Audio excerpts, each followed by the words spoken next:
Stop.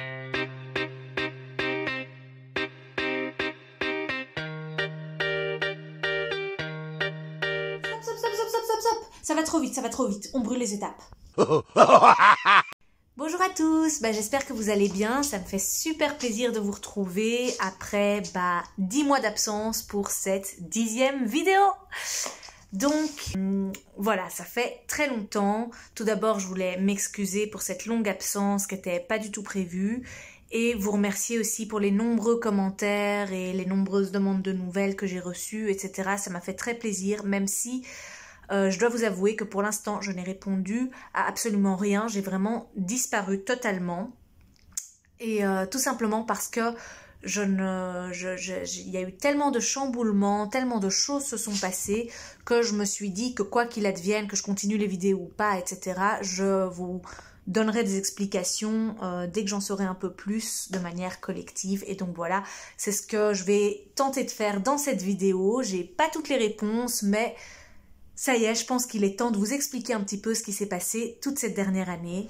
Première grande nouvelle, je vous laisse regarder.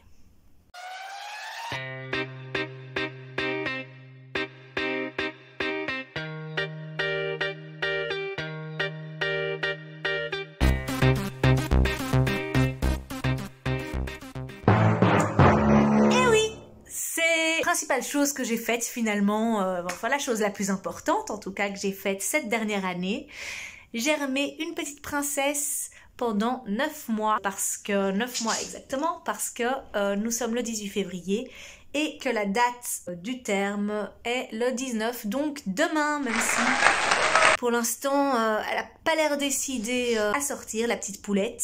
Donc on a un nouveau membre dans la famille qui va arriver, quoi qu'il advienne, d'un instant à l'autre. Première grande nouvelle. Alors, deuxième chose, je pense que dans la dernière vidéo, au moment où je vous disais que j'allais m'absenter pendant quelques temps, mais je ne savais pas encore évidemment que ça allait être si long, il s'agissait tout simplement de me consacrer à mes examens de fin d'année. J'ai reçu beaucoup d'encouragement de votre part, une fois de plus. Vraiment merci beaucoup parce que j'ai eu beaucoup de messages très bienveillants, très encourageants, ça fait toujours plaisir. Et que voilà, donc je me suis consacrée à mes examens de fin d'année et ça s'est très bien passé. J'ai donc bien réussi sans problème ma 2e année d'études. Et voilà, donc je suis en 3e, j'ai commencé ma 3e année, mais j'ai interrompu mon année, vu toutes les péripéties qui me sont arrivées, et de nouveau, en premier lieu, cette grossesse, qui n'a pas toujours été un long fleuve tranquille, il faut bien l'avouer. J'ai suspendu finalement ma dernière année, ce qui malheureusement me ramène de nouveau à l'année prochaine, rallonge un petit peu ma peine, avant d'avoir la liberté totale, mais bon, voilà. C'est pour la bonne cause, on va dire.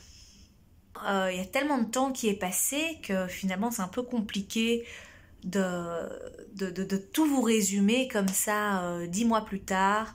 Ce que je peux vous dire par rapport à la grossesse, c'est qu'il y a eu énormément de questionnements, de rebondissements, de changements, de surprises aussi. Le début de la grossesse a été assez compliqué. Dieu merci, tout va bien. Je n'ai jamais été aussi proche de la fin. Mais bon, il y a des gens, moi compris à la base, qui peuvent avoir une idée très romantique de la grossesse, s'imaginer très épanouie, très en forme, très machin, etc. Se dire qu'elles vont pouvoir tout faire en étant enceinte. Et en fait, bon, ça n'a pas du tout été mon cas. Le premier trimestre a été très compliqué, très fatigant, assez médicalisé. Donc voilà, j'étais complètement, effectivement, absorbée dans ça principalement. Énormément de nausées, énormément de fatigue, énormément de vomissements, j'ai perdu du poids, j'ai été un petit peu hospitalisée.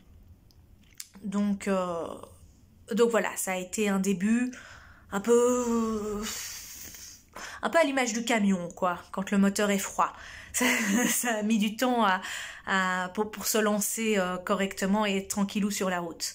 Mais Dieu merci, comme le camion, finalement, ça s'est lancé et ça s'est lancé très bien. En parlant de camion, grossesse, camion, bébé, Pouh, alors qu'est-ce qu'on s'en est posé comme question? J'ai cherché des appartements, puis oui, puis non. Voilà, je me suis demandé si je pouvais faire ma grossesse dans le camion, combien de temps je tiendrais, est-ce que j'arriverais à monter dans le lit dans la capucine, est-ce que le camion est assez sec ou humide ou chaud ou froid pour le bébé, toutes sortes de choses, est-ce qu'on allait l'aménager, comment on allait l'aménager. Tout ça, ce sont des questions qui ne sont pas encore entièrement élucidées. Ce qui est sûr, c'est que je ne me suis pas débarrassée du camion, il est toujours là et je suis pas prête de me résoudre à laisser ma petite maison, ça c'est clair. Alors pour l'instant, comme vous pouvez le voir, je suis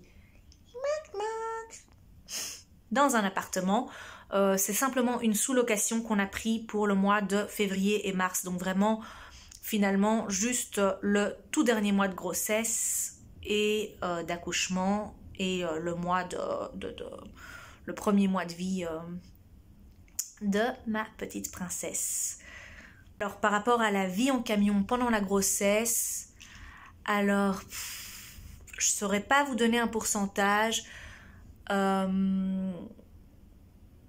C'est vrai que pendant le premier trimestre, je crois que j'ai quand même été beaucoup en appartement pendant cette grossesse, chez Yann et chez ma grand-mère, surtout le premier trimestre quand j'étais vraiment tout le temps malade, tout le temps faible, j'avais vraiment besoin qu'on s'occupe de moi,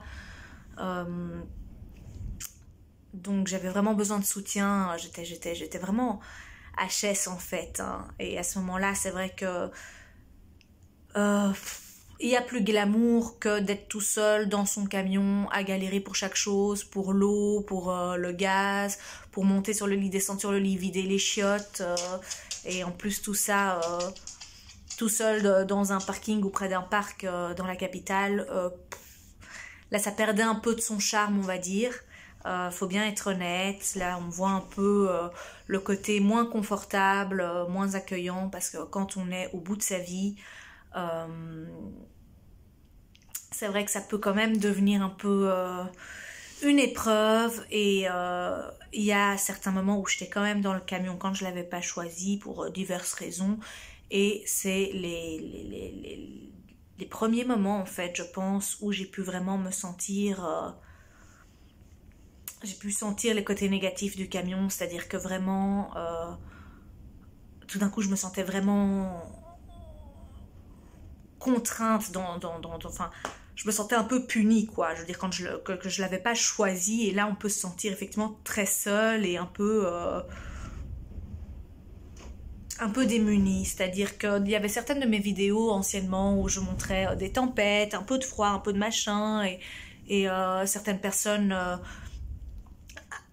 ont l'air de trouver ça dur. Moi je l'ai jamais mal vécu, franchement, tant que j'allais bien, tant que c'était un choix, etc. J'ai toujours kiffé, même les petites galères, on va dire. C'est l'aventure, c'est machin. Mais c'est vrai que si tu te sens pas bien, si tu l'as pas entièrement choisi, si tu te sens malade, si tu te sens faible, si tu te sens seule, ça change un peu... ça change un peu d'aspect. Je dis pas que je me serais sentie super bien dans la même situation toute seule en appartement, mais peut-être quand même un peu mieux, surtout que j'avais quand même des envies de confort beaucoup plus prononcées que d'habitude. J'ai beaucoup eu envie de prendre des bains, des douches chaudes, de pouvoir m'affaler sur un canapé, de pouvoir regarder la téloche. Voilà, des choses qui sont pas... j'étais pas vraiment apte à rouler de spot en spot et d'aller faire des tours en forêt avec Moka. Donc je n'ai pas utilisé le vélo depuis des lustres. Donc voilà, c'est clair que quand même ça change la vie et ça change les besoins. Par contre, il y a quand même beaucoup de fois où j'étais plus en forme, où j'étais dans le camion, et à ma grande surprise, jusqu'à présent, ok, ça fait quelques jours, ça fait quelques semaines que j'ai pas essayé, vu qu'on est en appartement depuis le mois de février, mais jusqu'au tout bout de la grossesse, on va dire, j'ai quand même été capable de monter dans la capucine et d'en redescendre, et de faire plus ou moins tout, en tout cas de me débrouiller mieux que ce que je pensais en étant en fin de grossesse dans le camion. Ça a quand même été possible et il y a quand même des moments où je l'ai fait et où j'y ai pris beaucoup de plaisir. Alors ce qu'il faut aussi que je vous dise, c'est que bien évidemment, à part la fin de mon année scolaire et à part la grossesse, il s'est encore passé tout un tas de choses forcément. Il y a 10 mois qui se sont écoulés. Mais par rapport à la vie en camion, il y a quand même un gros truc à souligner, c'est que j'associe ça à la crise du coronavirus, à la crise financière, etc. Je pense que, bon, moi-même, au tout début de ma grossesse, j'ai cherché un appartement comme une folle. Et en fait, je me suis vraiment cassé les dents sur les difficultés, c'est-à-dire que avec ce début de grossesse, j'ai traversé la ville de gauche à droite en transport en commun pour aller visiter des apparts, etc. Et le marché des logements, c'est devenu vraiment quelque chose de catastrophique, en tout cas à Bruxelles, c'est-à-dire que non seulement c'est extrêmement cher, mais c'est extrêmement saturé, on se fait rafler les apparts comme ça, boum, sous notre nez, si on n'arrive pas avec un pot de vin, avec une lettre de motivation, avec je sais pas, avec des garants, avec des trucs, avec des machins, franchement, et après ils te mettent des conditions qui sont totalement illégales, mais pour gagner 3 fois plus que le loyer, mais ce qui est complètement absurde vu que les petits studios les plus modestes coûtent aux alentours de 700-800 euros, donc il faudrait déjà avoir des salaires de gens qui ne visiteraient pas ces minuscules petits studios. Donc il y a déjà une incohérence totale. Ensuite, ils se permettent de dire que les animaux sont interdits, ce qui n'est pas légal. Et encore pire, quand ils découvraient que j'étais enceinte, heureusement j'ai pu le cacher, du coup c'est ce que j'ai fait pendant très longtemps, parce que très longtemps j'ai eu un tout petit ventre. Mais si je le disais ou s'ils le voyaient, il m'est arrivé plus d'une fois qu'ils me disent qu'ils ne veulent pas. Ouais, moi aussi ça me fâche. Moi aussi ça me fâche. Il s'est arrivé que... Bon, qu'est-ce qui se passe, mon gros? Vous voulez sortir? Voilà. Donc, on a eu marre. Mais oui, c'est très fâcheux comme sujet. Parce que, oui, c'est arrivé plus d'une fois qu'on me dise que les enfants n'étaient pas admis dans ces appartements, dans ces locations, etc. Quand je répondais que ça... D'abord, c'est complètement illégal. Et ensuite, j'en étais au début de ma grossesse et c'était des... Enfin, chaque fois, des bails courts, quoi. 1 an. Donc là, c'est pas des enfants qui vont dessiner sur les murs ou casser des vitres avec leurs ballons. Enfin, c'est ma grossesse et...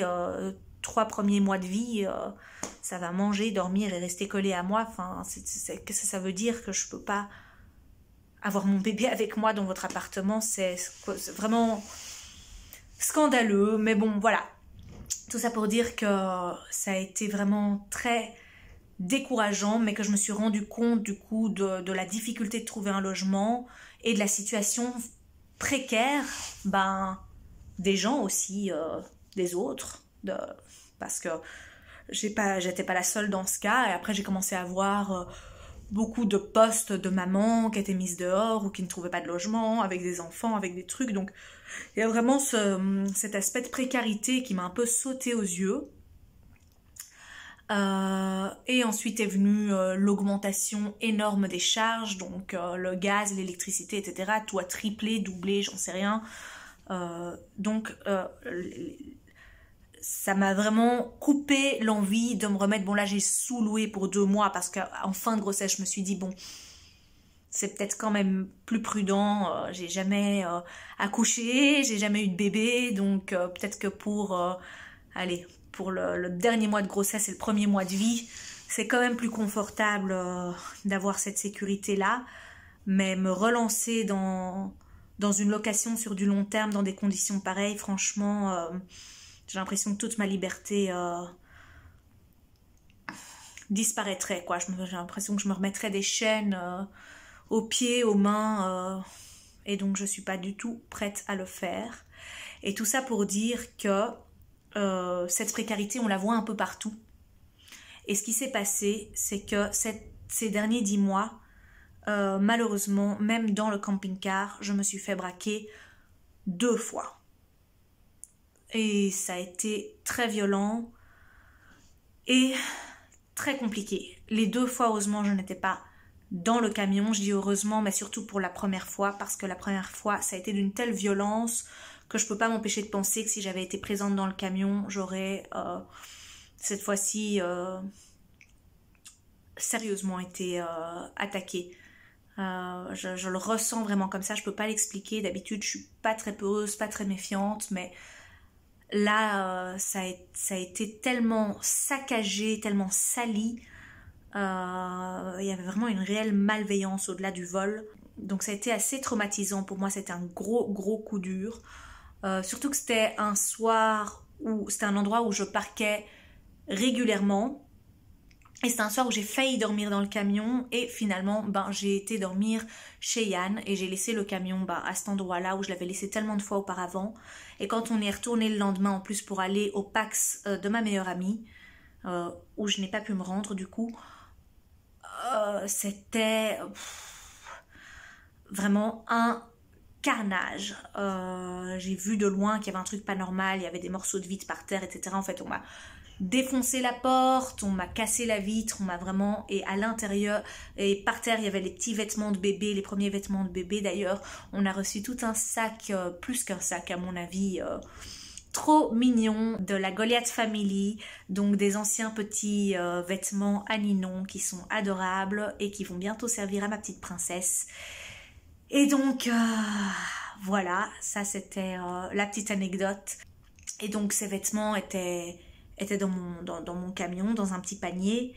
On avait aussi reçu un petit cadeau de leur part, une adorable petite peluche avec une petite valisette, etc. Enfin vraiment, et c'était le premier petit cadeau, le premier petit geste qu'on avait eu pour notre bébé. Et vraiment, enfin, c'est un geste et un cadeau qui m'avait vraiment touchée et auquel je tenais beaucoup. Bon, je les ai toujours, hein, on les a lavés et tout va bien.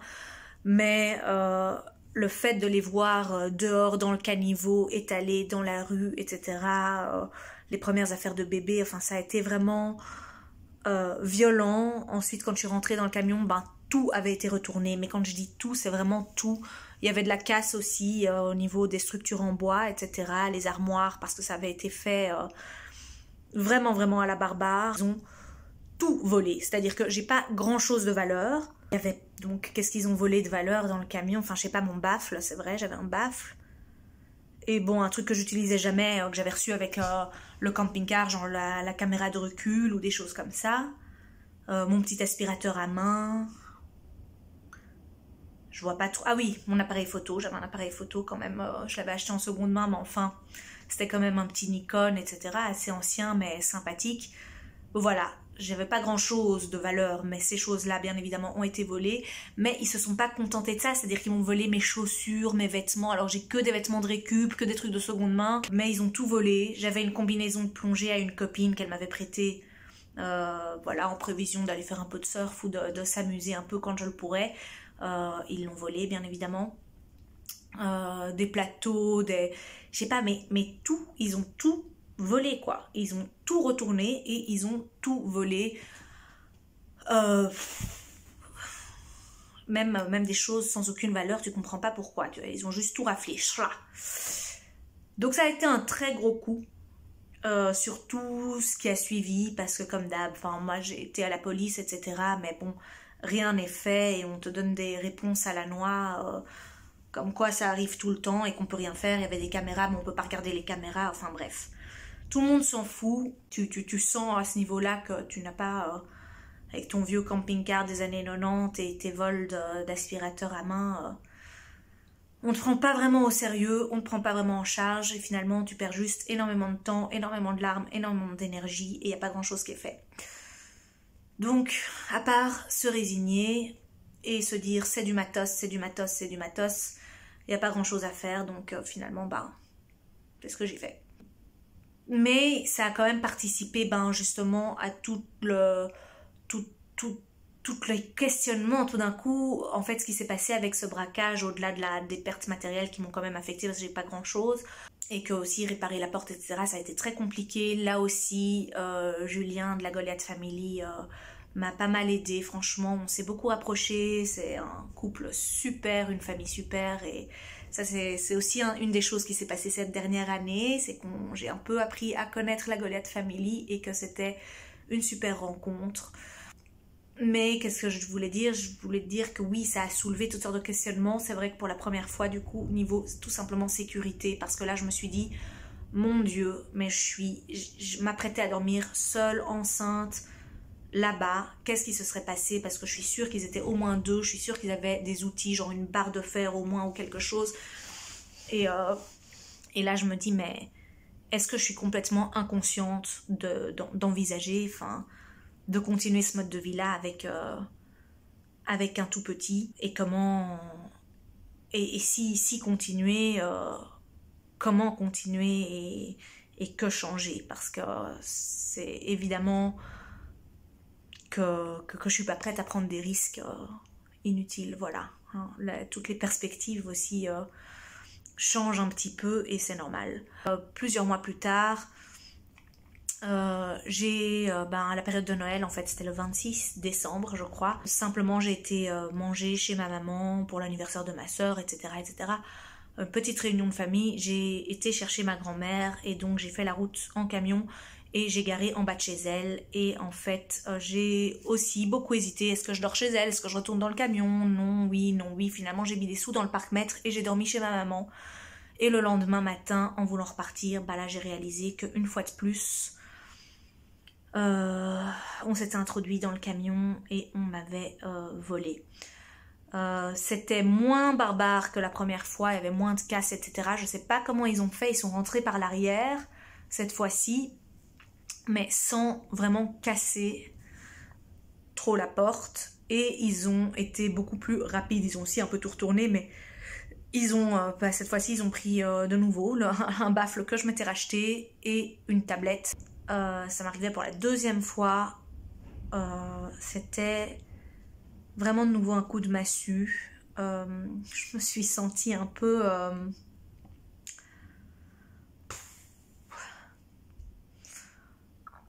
malchanceuse quand même. Je sentais que le sort s'acharnait un petit peu. Là, je comprenais pas trop. Mais bon, ça m'a moins traumatisée que la première fois parce que...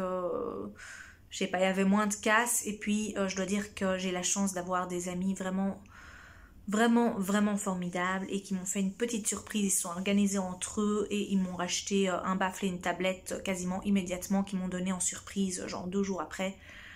Et ça m'a énormément touchée et ça m'a vraiment consolée. Et je me suis dit de nouveau, ok, matos, mais franchement, pour le coup, ce qui est important d'avoir dans la vie, je crois que je l'ai. Et ça fait chaud au cœur de s'en rendre compte. C'est des leçons, voilà. Mais tout ça pose question par rapport à la sécurité de vivre en camion, mais surtout en ville. Je pense qu'en fait, le camping sauvage, on va dire, une capitale, et par situation de crise, c'est quand même quelque chose de compliqué et qui est peut-être pas envisageable avec un enfant en bas âge. Du coup, ce qui s'est passé par contre au mois de janvier, c'est que j'ai pris la décision de revenir complètement dans le camion. Mais cette fois-ci, je suis retournée dans une ancienne colocation que j'avais eue à l'époque, qui a un grand terrain, et j'ai placé le camion sur leur terrain. J'ai payé un petit prix, donc genre 120 €, 130 € pour les charges de la maison et être branché à l'eau, à l'électricité. Et du coup, le mois de janvier, on l'a passé sur une propriété privée. Et c'est vrai que là, c'était totalement différent parce qu'on n'a pas à s'inquiéter. Si on laisse le camion, déjà de 1, on n'a pas à s'inquiéter de vol, de braquage, de sécurité. On a l'eau, on a les lecs, il y a des gens. Et donc, ça avait déjà un tout autre aspect. Et je dois dire que c'était vraiment très sympa. Vraiment très bonne expérience. C'est la première fois qu'en camion, du coup, je m'étais mise dans quelque chose d'un peu plus... un peu moins aventureux, un peu plus basé, un peu plus cocoon, un peu plus... enraciné, on va dire, et c'était quand même très sympa. Et là je me suis dit, en fait, j'ai acheté un petit thermomètre, j'ai vérifié parce que on est dans les mois d'hiver, il fait quand même très froid, donc j'ai un peu vérifié mon chauffage, mon taux d'humidité, les choses, etc. pour les bébés. En fait, il se fait que ça a l'air parfaitement envisageable au niveau technique, c'est-à-dire que j'arrive à maintenir une très bonne température dans le camion, un bon taux d'humidité. Donc pour un bébé, il faut que la température soit entre 19 et 21 degrés. Il faut que l'humidité soit plus ou moins à, je sais plus, 50%, je sais plus, c'est écrit dessus. Mais en gros, on était bon, donc ça c'était déjà une bonne chose. Et c'est vrai qu'avec tous les réparations que j'ai dû faire sur le camping-car, etc., j'en ai profité pour un peu remettre les systèmes à neuf, c'est-à-dire qu'avant je prenais les douches au seau, etc., j'avais des bidons, mais maintenant ça y est, j'utilise la cuve d'eau, l'eau sort des robinets, j'ai découvert mon super boiler, donc j'ai de l'eau chaude qui coule des robinets, donc on peut prendre des douches pratiquement comme à la maison, on peut faire la vaisselle sans gros bidon et sans faire chauffer la bouilloire, donc on a quand même gagné quelques points en confort dans le camping-car et je me dis, ben si on est dans un endroit sécurisé, finalement c'est tout à fait envisageable. C'est tout à fait envisageable de vivre avec un bébé dans un camion, je pense. Mais bien sûr, il faut certaines conditions, quoi. Et voilà. Voilà du coup, globalement, pour tout ce qui s'est passé cette dernière année. Et alors, pour vous dire ce qui va se passer ensuite, bah, c'est encore très flou. Je ne sais pas du tout non plus si je vais continuer vraiment les vidéos ou pas. Est-ce que j'aurai le temps? Est-ce que j'aurai du contenu intéressant? Parce que si je suis en permanence entre l'allaitement, les couches, etc., j'aurai peut-être plus grand chose à vous partager chaque semaine sur la van life. Je sais pas.